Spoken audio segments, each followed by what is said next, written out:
Kuroko no Basket this week. Oh boy. So Kuroko no Basket I thought this was a really good episode. And there was a couple reasons why. The first reason was the dynamic between Hyuga and Kiyoshi showing up again, which is something I've always liked. But the fact that it's surfacing again in such an important game really stood out to me and really solidified itself because they were both doing really well. Even though Hyuga hasn't made a 3 in a while, as far as I've noticed. But Kiyoshi's been doing pretty good. But on the other hand, Kaijo is looking for revenge. They're out for blood. Because even though it was a practice game, they're viciously out for blood. And on Seiren's side, they've agreed that this is the first time they've officially played Kaijo, because the practice game was just a practice game. And ultimately, Hyuga makes a good point, is, you can win 100 practice games, but it means nothing if you can't win the actual game. Which is, actually, there's a good example of that, and that's Shutoku versus Seiren. Shutoku won all the practice games against Seiren during that summer training camp. However, in the actual game prior to that, Seiren won. And in the game after that, so they tied. So obviously there's big difference. And also Kagami didn't play in those practice games, so obviously there's a big difference there. But anyway, Kagami's doing his thing for the most part.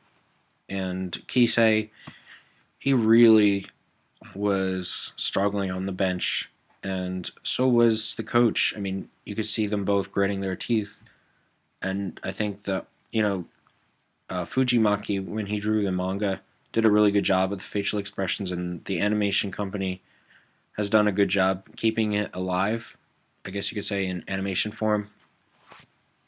And so, ultimately, some of the little guys got to shine again. Obviously, the rebound guy, who obviously talks so fast that he misses syllables.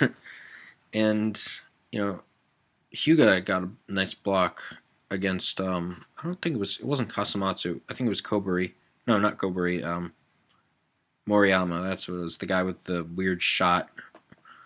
And so, finally, Kisei cannot take it anymore. And the reason is because he loves Kaijo. And it really threw the coach for a loop, and he's like, fine, fuck it, you're going in. And it really just shows how Kisei's character has really, really come full circle. Even though we could say the same in the end of Season 1, when he played against Aomine, where it really seemed that he loved Kaijo. Like, he's now, completely in love with this team, where he cannot stand to be on the bench, because if they're losing, it hurts him to his core.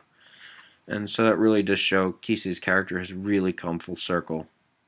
So he comes out, and he immediately starts with perfect copy.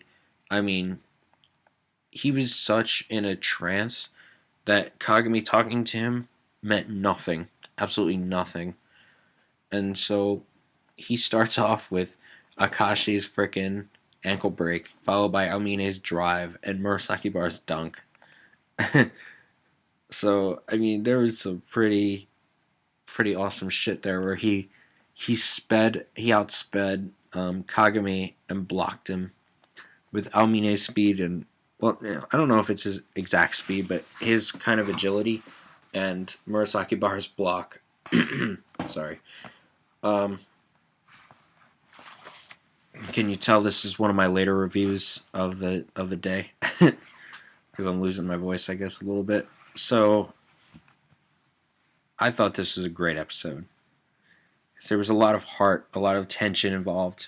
There was so much in it. There was a lot of character progression, and there was a decent amount of plot progression. We're now in the fourth quarter with only 4 minutes left, and now there's a possibility that he can extend his perfect copy all the way through the game because Rico, as she's scouting with those eyes, and we can see that his stamina is not taking as much as it did in the first quarter. So I don't know. Maybe it was fueled by his love for the team. I don't know, but um, it was stated that if they cannot beat the perfect copy, they are not going to win this game.